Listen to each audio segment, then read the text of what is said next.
Alrighty, welcome to Teens Talk TV. Today, our episode is on voting. Joining us today to talk about this very important topic is Prince George's County, Maryland Council Member and Chair Todd Turner of Council District 4. Thank you so much for being with us today. Thank you again for the invitation, Madison and Solange. Appreciate it. No problem. So, if you don't have any questions, we're just going to jump right in. Solange, would you like to start? I would. Thanks, Madison. So, Council Todd Turner, for brand new or fresh voters out there, say for those who literally just turned 18 and have never participated in something as structured as voting, what would they need to know first getting started? Well, the first thing is, first of all, I want to thank you guys for bringing this important topic up. Obviously, we know this year is a very important year as a presidential year. That's when we get most of the turnout. And obviously, with all the things that are going on in our country now, there's a lot of interest. And what we're hoping is obviously that transform into more participation in our electoral process this November. So for a first-time voter, obviously, a couple things. So if you are 17 currently, but you will be 18 by the time of the election, you are eligible to register and to vote in the November 3rd election. If you are 18, obviously you are eligible U.S. citizen, you can register to vote. And the important deadline for the November 3rd election is actually October 3rd. Under state law, you have to be registered to vote at least 30 days before the election. However, in Maryland, we do also allow for same-day voter registration as we lead up to the date. So that's the first thing. You have to register to vote. And so I would say do it early because you never know what's going to happen on Election Day, particularly this year. The fact that we're facing COVID-19 and a pandemic will definitely impact how voting is going to occur this year. So that's the first thing. For any first-time voters, make sure you register to vote. You can do that. You can go online, either to the Prince George's County Board of Elections website or to the State of Maryland Board of Elections website. If you're one of those who recently got your driver's license, you could apply at the MVA to be a registered voter there as well. So first thing is fill out that application. Make sure you mail it back. You will get a confirmation of your registration so you know where you will be. At the time, or at least that you are registered and eligible to vote in the November 3rd election.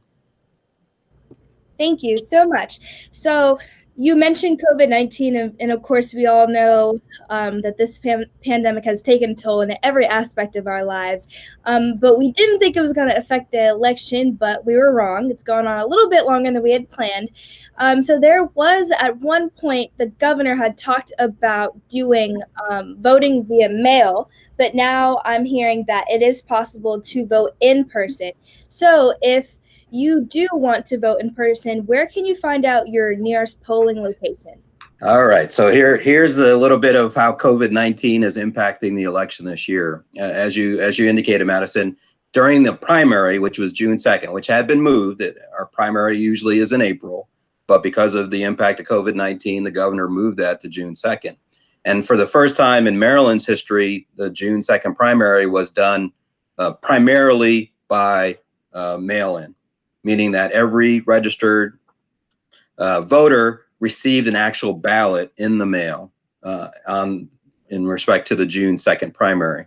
I could say Prince George's County had the largest turnout and return with respect in our history for a primary because of the fact that it was a mail-in voting, meaning that you actually got the actual ballot mailed to you as part of that. However, other parts, and even in Prince George's County, some parts of the state did have difficulty because think about it. Traditionally, we would do an in-person election, right? And that's what everybody, the Board of Elections would prepare for. So they had a very short window period of time to go from an in-person election to a vote by mail election. So there were issues. Some people didn't get their ballots in time. Some people got the wrong ballots. Some people only got stuff in Spanish.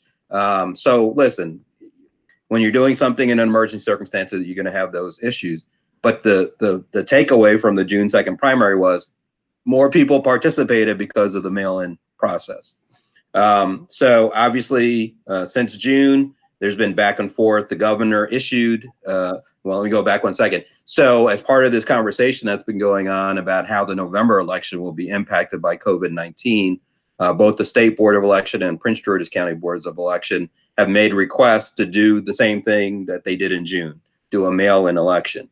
The governor last month in July issued an order, and even Prince George's County, both the county executive and us as the county council actually submitted a letter to the governor asking him to do a mail-in ballot and to expand the opportunity for in-person.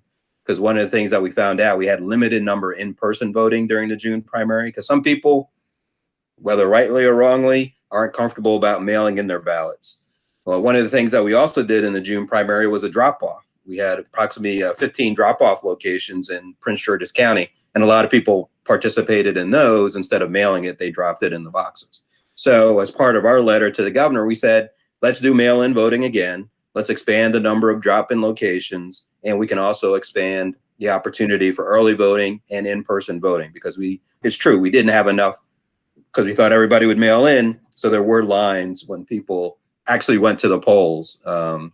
So we're trying to, at the end of the day, we want people to be enfranchised, right? To be able to vote. We want people to be healthy. That's not only people who are going in to vote, but for the people who actually are the election day workers, which in our case, in Prince George's County, we have 245 polling locations during a normal election. And we have up to about 3,500 people who are paid, but they volunteer to do the election stuff. They get paid a little bit, not a lot. And so what we're finding as a result of COVID-19, I think we've lost more than a third of the people who would normally participate as an election judge or election worker are not going to do it. The other thing that we found out is a lot of the places where we have polling locations are not going to allow us to come in to do the vote. So that's why we were emphasizing, can we do the mail-in ballot again? The Board of Elections have a little more time, going up to the November election. But unfortunately, the governor issued an order last month that in essence said, we're going to have a traditional election, meaning all of our poll locations have to be open. We have to do early voting. And the catch that he put in there was, instead of mailing an actual ballot to every registered voter, they're going to mail an absentee ballot application, meaning that you have to go through the process of applying for an absentee ballot if you don't want to vote in person in November. And so that's where we are right now. To be honest with you, all 24 jurisdictions in the state of Maryland, through their boards of elections, have made requests to change how they do those locations, because we don't have all 245 and we don't have enough people to do it. And so final decisions on locations, what the polling locations are going to be made probably within the next month. And so when you get that card, either you're currently registered or you're a new registered voter, you will get a location of where those polling places will be, because that's the requirements under state law. So that's unfortunately the impact, and the impact not only of COVID-19, but also the impact of the governor's decision to do a full-blown in-person election, which in my personal view puts everybody's health at risk as opposed to the mail-in ballot. And I don't, get necessarily into politics of stuff, but, a lot of people are voting in November that, that can change some elections, and maybe that's not what the governor is looking at. So we're going to do the best we can in Prince George's County to open up as many polling sites as we can. We have submitted a plan to the state to reduce those, but also to expand early voting locations. So there's not big crowds waiting, where you don't want to congregate. We do have restrictions in place about how many people can be together under COVID-19. So I hate to say it, unfortunately, it's still in flux. But what I'm encouraging all our voters to do is, if you don't want to vote in person, you have until October 21st to request your absentee ballot. You don't have to wait till the State Board of Elections mails it to you. You can request it right now. In this way, it's already on file, and you'll get one of the first ones that come out when they actually do the ballot. So don't wait, particularly in this election. Don't wait to the last minute, either to vote or to register or to request your absentee ballot if you don't feel comfortable going into a polling site location. Thank you so much for breaking that down. I know there's been a lot of confusion and a lot going on, and we really appreciate that very thorough description of what's going on. Right. Solange, do you have any other questions? In the event that we are, although unlikely at this moment, voting in person, what documents do voters need to have, if any, on the day of? So if you're a registered voter, technically you don't need any other documents to go and register to vote. When you go in, they will check you off with respect to your name, your street address, your important information like your date of birth as part of the voting process. If there is an issue that you go to a polling, because what may happen at our early voting locations, anybody in Prince George's County can go to any of those locations to be able to vote, right? And it's early voting. So they have poll books and they list you, make sure you have your contact information. When you go to, if we're doing an in-person election, depending on how many poll sites we have, you are geographically stuck in that particular location.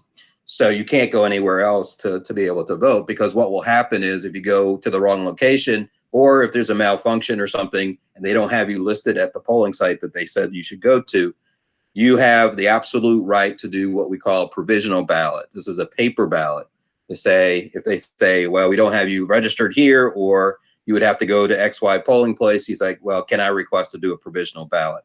And so that's a fail safe. You simply go through that process where you're at the polling location. It'll be put aside as a paper ballot and will be counted later if they determine that you're an eligible voter and you meet all the requirements of doing that. Then that provisional vote will be counted. But we don't want anyone to simply leave the polling location, who they think they're eligible to vote, to be able to vote, even if it's provisionally, if you're not in their system for some reason. And listen, technology is technology. It doesn't always work 100% all the time. So that's always the fail-safe to be able to vote by provisional ballot as well. Thank you. Great. Okay. I have this personal question. For those who believe that voting doesn't make a difference, or voting doesn't matter, or my one vote isn't gonna, be the changing factor in this election, what do you have to say to those people in order to encourage them to vote, and why voting is really important? Listen, we're seeing this in the conversations that we're seeing nationally here in Prince George's County and in the DMV about people getting engaged and being involved in. This is one way to do that as part of that process. Listen, we just lost an icon of voting rights history in this country, and Representative John Lewis, and he, obviously not him just by himself, but him by his actions, made a difference by doing that and being an advocate for voting rights. Listen, we had many of our ancestors who gave their life for us to be able to have this opportunity to make a decision with respect to who's going to represent us. And while one vote might not be necessarily, I can tell you of a situation of one of my colleagues who won an election by 6 votes. So you never know if your one vote may count or not in sometimes those close elections. And this is going to be a very important election. If you're looking at the president down to Congress and what's going on, your vote will count and make a determination about that. And let me say it from a more parochial sense. I, as an elected official, and I always say this as an option, if when I'm out there asking for support and knocking on doors and calling people, am I going to call the people who don't vote, or am I going to call the people who do vote? Right? I'm going to call the people who vote, right? So if you don't vote, I might not represent the interest that you have, even though you have an opportunity to participate. Whether or not you voted for me or not, I still represent you. But when you want to meet somebody who wants to be able to represent you, we as elected officials are going to go to those people who are registered to vote. So so that's one way. And maybe if you don't want us there, that maybe that's a reason not to vote. I mean, not to register, but it's one of those situations where we've given so much to be able to participate. People's voices want to be heard with respect to these issues. And, it's not always an election that's going to make the difference. You have to do the work both before and after the election to make sure the people that you've put in office are actually doing what you'd like them to do. So I would definitely encourage, particularly this year, if you're fearful about how this country is being run right now and the impacts of COVID-19 and the economy, and you want either more of the same or you want something different, you need to participate in that process. And I wouldn't say simply here, only in Maryland. You can go to other states and help out, which might be a difference, with respect to, at least on the presidential side. Here, I mean, obviously Maryland is generally a Democratic state, so the primaries are usually the determination of who's going to represent, but not always. I mean, we have a Republican governor in what we would consider a Democratic state. So your participation is key to making sure that your voices are heard in the future as well. Right. Thank you so much for that. Ms. Tony, do you have any questions for any of us here today? I have a question. Oh, go ahead, Tony. For the ladies, what can we do, so community-based organizations like InReach and our elected officials, to engage people specifically in the age group of, say, 18 to 24? So what would you recommend that we do? Well, I'm always big on people leading by example, right? So how many of us are on social media? How much of us, we're doing this today, and that's one aspect of doing that. But putting up a picture of there once you get your absentee ballot to say, hey, listen, I'm voting today, and sending in my ballot application to be able to vote. You're leading by example and doing that. Just getting the message out, talking to your friends. I mean, I know it's difficult now because we're socially distancing, but if you're doing a Zoom or a GoTo meeting, simply say, hey, listen, we want to remind you to vote. We've been doing this massive campaign here in Prince George's County on the census in 2020 because we know, again, another thing that impacts us is making sure that we are counted for the purposes of getting federal funds, representation, both at the state and federal level. So we've gone through this whole effort of making sure that people participate. We're not where we want to be with respect to our self-response rate, but we've done pretty well. And then, we actually have the census takers will be going out starting this month for those people who didn't respond to the census. So, it's one that way of just getting that continuous message out about how important the election will be. And to be honest with you, not only the election, but what happens after the election.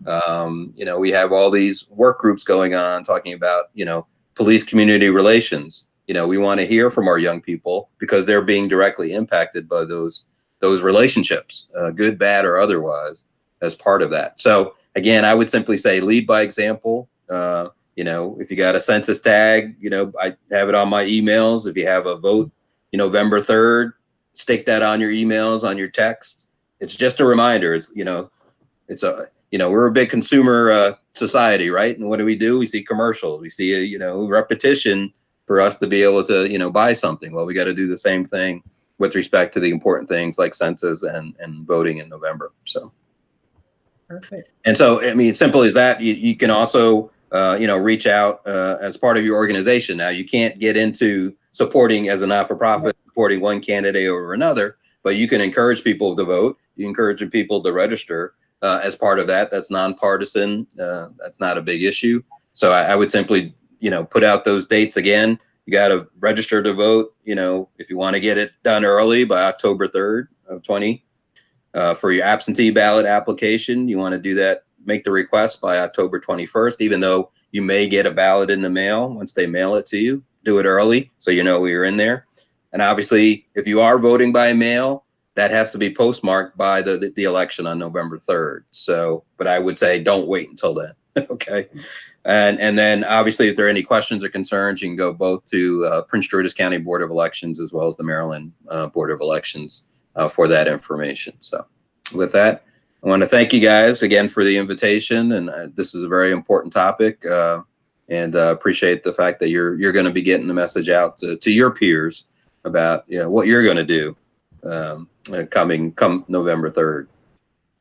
Right. Thank you so much for being with us today, and we really appreciate it. We know that this is a very important topic, and who best to talk to rather than a council member. So thank you so much.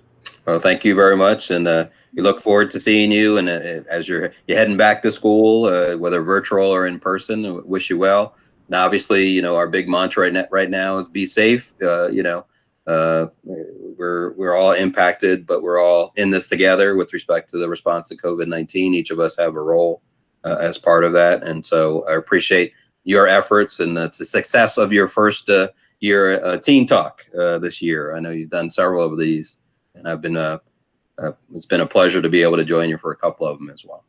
Ladies and gentlemen, this concludes our episode today on Teens Talks TV. And be sure to check out inreachinc.org for more information related to this topic and upcoming events and more information about Prince George's County. Thank you so much and see you next time.